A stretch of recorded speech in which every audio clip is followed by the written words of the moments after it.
ministre, monsieur le rapporteur, monsieur le président, monsieur l'auteur de cette proposition, pourquoi la République n'est plus perçue comme l'idéal qui fait rêver?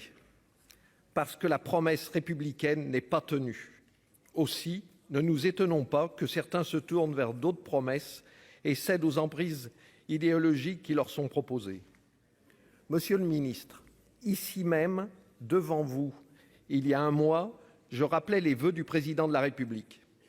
La principale injustice qui mine notre pays demeure le déterminisme familial, la trop faible mobilité sociale, et la réponse se trouve dans l'école.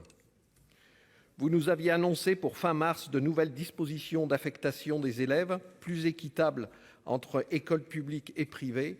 Qu'en est-il aujourd'hui? Cette proposition de loi pour une école de la liberté, de l'égalité des chances et de la laïcité est une interpellation forte au constat accablant du modèle éducatif français. Classements internationaux catastrophiques, crise de recrutement des enseignants. À l'image des déserts médicaux, il ne faudrait pas voir se développer des déserts de république, des zones de non-droit. Les vérités scientifiques sont contestées par des croyances révélées, les principes de la République sont ignorés et la laïcité bafouée. Nous ne pouvons pas laisser se dégrader ce pan essentiel de notre société dont les ressources humaines sont la principale richesse. L'éducation devrait être la priorité de nos investissements. À quoi bon vouloir relocaliser, réindustrialiser, investir sans ressources humaines à hauteur et épanouies? Il faut également rétablir de l'autorité. Une autorité scientifique indiscutable, une autorité morale affirmée et comme marqueur, l'autorité de compétence des maîtres qui enseignent sous l'autorité des directeurs, chefs d'établissement. Cette absence de hiérarchie est un des handicaps de l'école publique par rapport à l'école privée.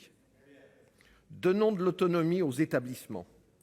L'égalité n'a jamais été l'uniformité ni l'unicité.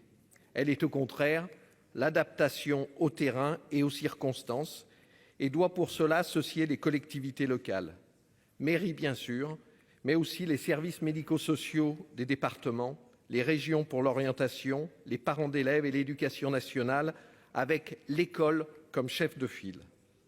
L'expérimentation d'établissements publics autonomes d'éducation va dans ce sens, comme la réserve éducative proposée. Le périscolaire tel qu'il a été reçu comme une contrainte précipitée par nombre de collectivités n'est pas partout à la hauteur de l'enjeu majeur que constitue le temps d'accompagnement des enfants qui ne doivent pas être livrés aux réseaux sociaux, au désœuvrement avec les risques auxquels on les expose.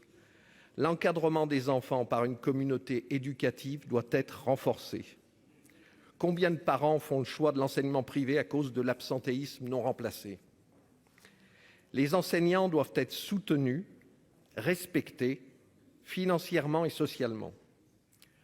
Comme dit Jacques Perrin, faire classe dans le primaire, ce n'est pas la même chose que faire cours dans le secondaire. Il faut une formation spécifique et adaptée. Les écoles supérieures des professeurs des écoles qui nous sont proposées pour succéder aux INSPE, qui succédaient déjà aux SP, qui succédaient aux IUFM, ne seraient-elles pas que nos regrettées écoles normales? Alors, appelons un chat et revenons aux écoles normales, auxquelles d'ailleurs le président de la République ne serait pas hostile, pour enseigner les fondamentaux et affirmer les vérités scientifiques qui ne peuvent plus être contestées ou menacées, ainsi que ceux qui les professent. Jean-Pierre Audin, dans une enquête récente, révèle que 50% des enseignants, et particulièrement les plus jeunes, s'autocensurent devant les menaces et les craintes de représailles. L'humilité du savoir est vécue comme une faiblesse par ceux qui le contestent. Ne cédons rien sur la laïcité, ses principes et sur la neutralité qu'elle exige, aussi bien sur les tenues vestimentaires des enseignants, des élèves que des accompagnants scolaires. Si la proposition d'uniforme d'école nous semble excessive, elle réaffirme cependant qu'aucune culture, aucune expression religieuse ne peut porter atteinte à l'émancipation et à la liberté des femmes, par exemple. Le curé, l'imam ou le rabbin ne peuvent remplacer l'instituteur et je suis heureux que nous partagions enfin tous cette affirmation de l'école de la République. Il faut enfin revoir la participation des communes au financement des écoles privées. Dans le contexte d'augmentation des charges de coûts de l'énergie comme des salaires, une baisse d'effectifs d'une école pour cause démographique ou de mutation d'élèves dans le privé renchérit automatiquement la participation des communes.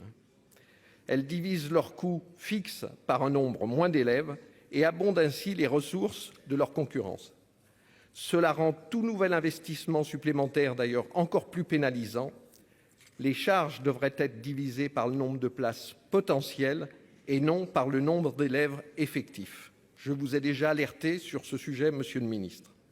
Bien évidemment, le groupe RDSE soutient ce cri d'alerte que nous vous adressons pour rétablir l'excellence de l'école de la République.